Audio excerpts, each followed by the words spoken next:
Men, I would like to take this opportunity to extend your formal invitation.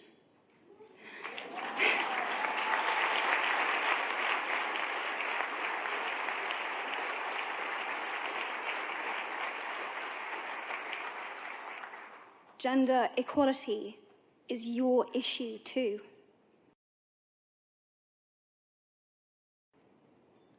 Because to date, I've seen my father's role as a parent being valued less by society, despite my needing his presence as a child as much as my mother's.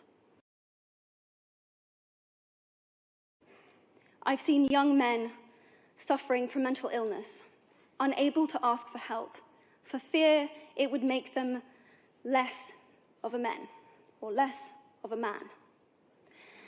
In fact, in the UK, suicide is the biggest killer of men between 20 to 49, eclipsing road accidents, cancer, and coronary heart disease.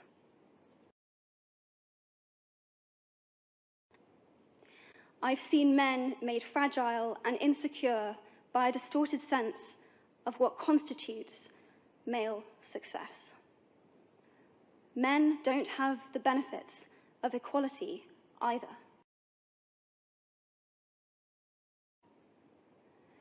We don't often talk about men being imprisoned by gender stereotypes, but I can see that they are, and that when they are free, things will change for women as a natural consequence.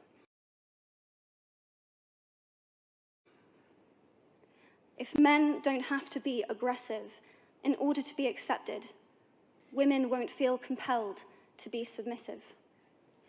If men don't have to control, women won't have to be controlled. Both men and women should feel free to be sensitive. Both men and women should feel free to be strong. It is time that we all perceive gender on a spectrum instead of two sets of opposing ideals.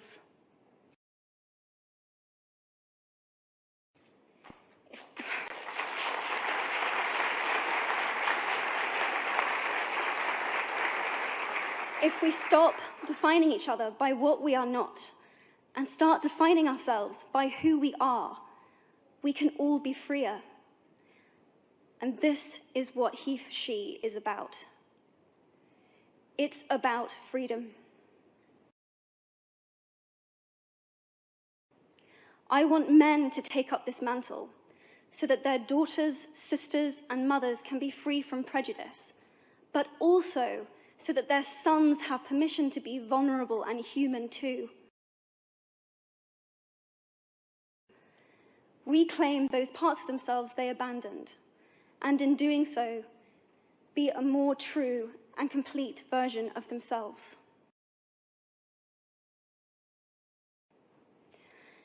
You might be thinking, who is this Harry Potter girl? And what is she doing speaking at the UN? And it's a really good question. I've been asking myself the same thing. All I know is that I care about this problem, and I want to make it better. And having seen what I've seen, and given the chance, I feel it is my responsibility to say something.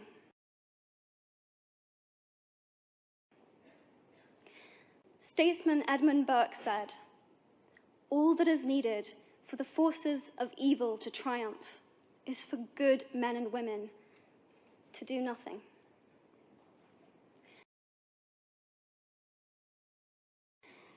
In my nervousness for this speech, and in my moments of doubt, I've told myself firmly, if not me, who? If not now, when? If you have similar doubts when opportunities are presented to you, I hope that those words will be helpful.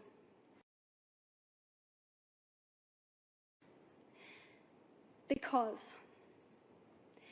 the reality is that if we do nothing, it will take 75 years, or for me to be nearly 100, before women can expect to be paid the same as men for the same work. 15.5 million girls will be married in the next 16 years as children. And at current rates, it won't be until 2086 before all rural African girls can have a secondary education.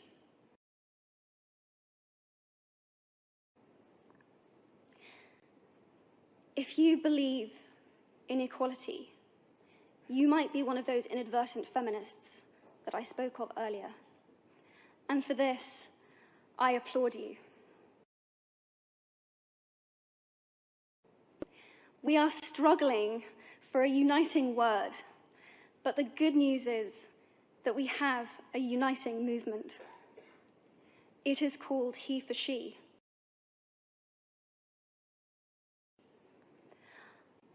I am inviting you to step forward, to be seen, and to ask yourself, if not me, who?